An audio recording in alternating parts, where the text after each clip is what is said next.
manusia bisa dilupakan dan bisa disesatkan, bisa dijerumuskan,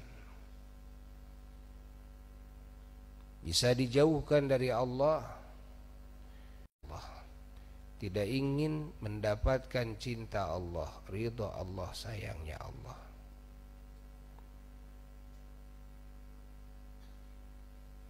Boro-boro ingin beribadah kepada Allah, ingin kenal pun tidak. Yang melupakan itu banyak faktor penyebab.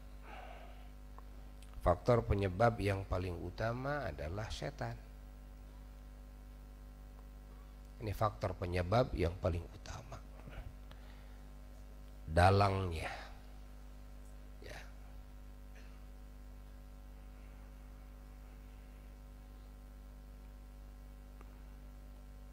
Segala kerusakan, segala kerugian, kecelakaan di dunia, di alam kubur, di akhirat, yang menjadi faktor penyebab utama adalah setan. Maka musuh yang hakiki hanyalah setan. Ini faktor penyebab utama. Lalu faktor penyebab yang berikutnya adalah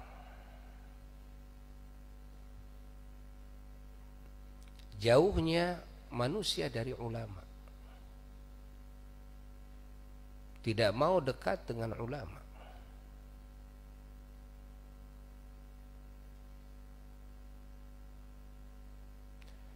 Sehingga karena tidak dekatnya dengan ulama, jauhnya dari ulama,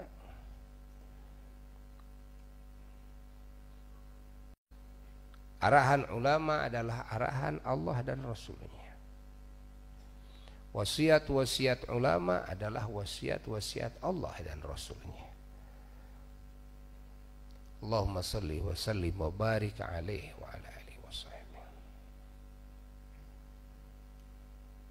Ini faktor penyebab yang paling pokok.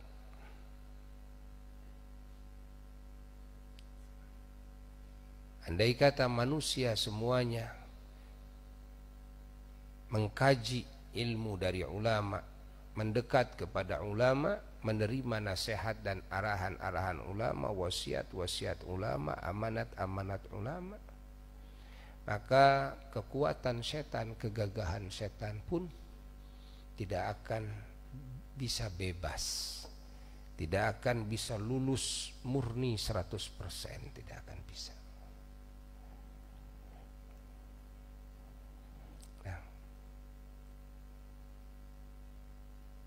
Maka kunci terbesar untuk bisa mengalahkan setan adalah dekatnya dengan ulama.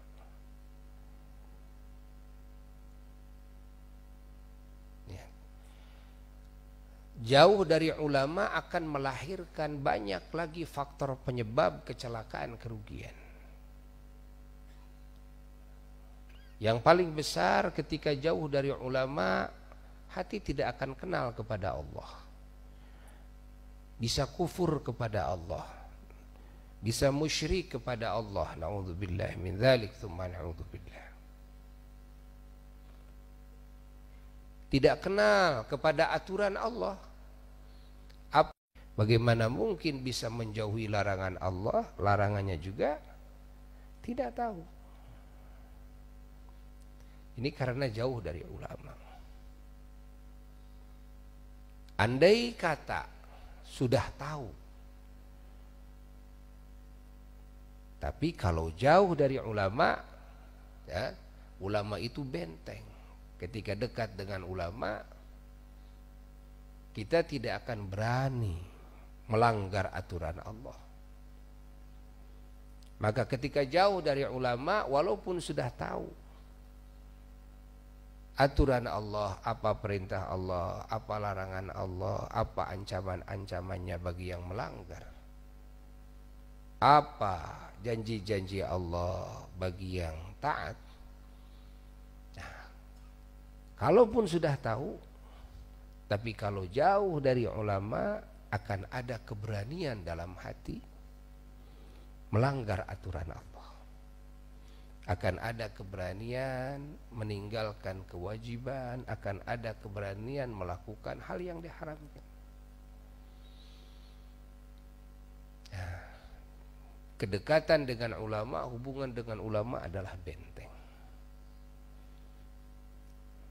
Merapatlah kepada ulama, dekatlah dengan ulama, dekatkan keluarga kita, anak-anak kita, cucu-cucu kita, teman-teman kita kepada ulama, bawa.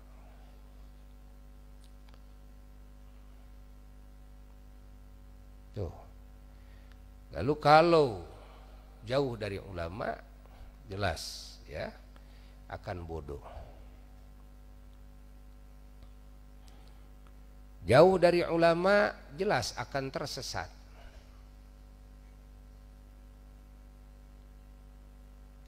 Karena jauh dari ulama. Jauh dari ulama, tidak akan ada orang yang membimbing, tidak akan ada orang yang mendoakan secara khusus, ya, dari kelas orang-orang yang dekat dengan Allah. Mungkin yang lain mendoakan, tapi beda. Doa-doa para ulama-ulama Allah itu tidak bisa disamakan dengan doa-doa yang umum. Nah, pahami. Jauh dari ulama itu akan lahir warna-warni faktor penyebab kecelakaan, kerusakan. Allah, Allah, Allah, Allah, Allah, Allah.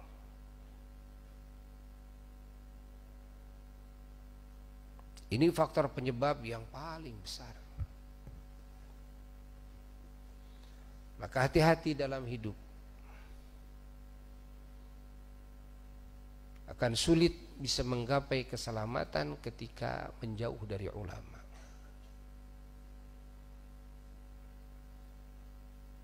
Akan sulit bisa mengikuti kebenaran ketika jauh dari ulama. Walaupun kita ingin jadi orang soleh, kita punya keinginan jadi orang yang benar, tapi kalau jauh dari ulama tidak akan mungkin bisa. Itu ilmu yang paling awal. Dan mengenal Rasulnya Sayyiduna wa Maulana Muhammad sallallahu alaihi wasallam sebelum mengenal aturan Allah dan sunnah Rasulnya. Mengenal Allahnya dulu, mengenal Rasulnya dulu.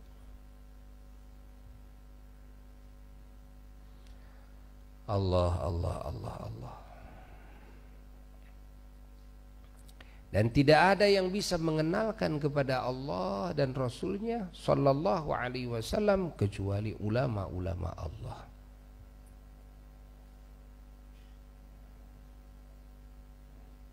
Pahami? Maka melangkahkan kaki untuk bisa hadir dalam kumpulannya ulama, pahalanya luar biasa.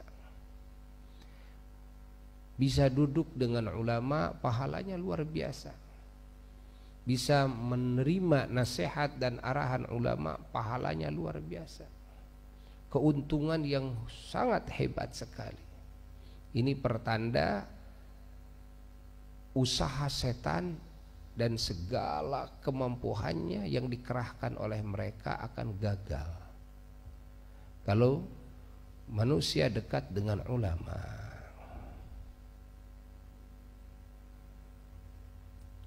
Maka urusan apapun jangan sampai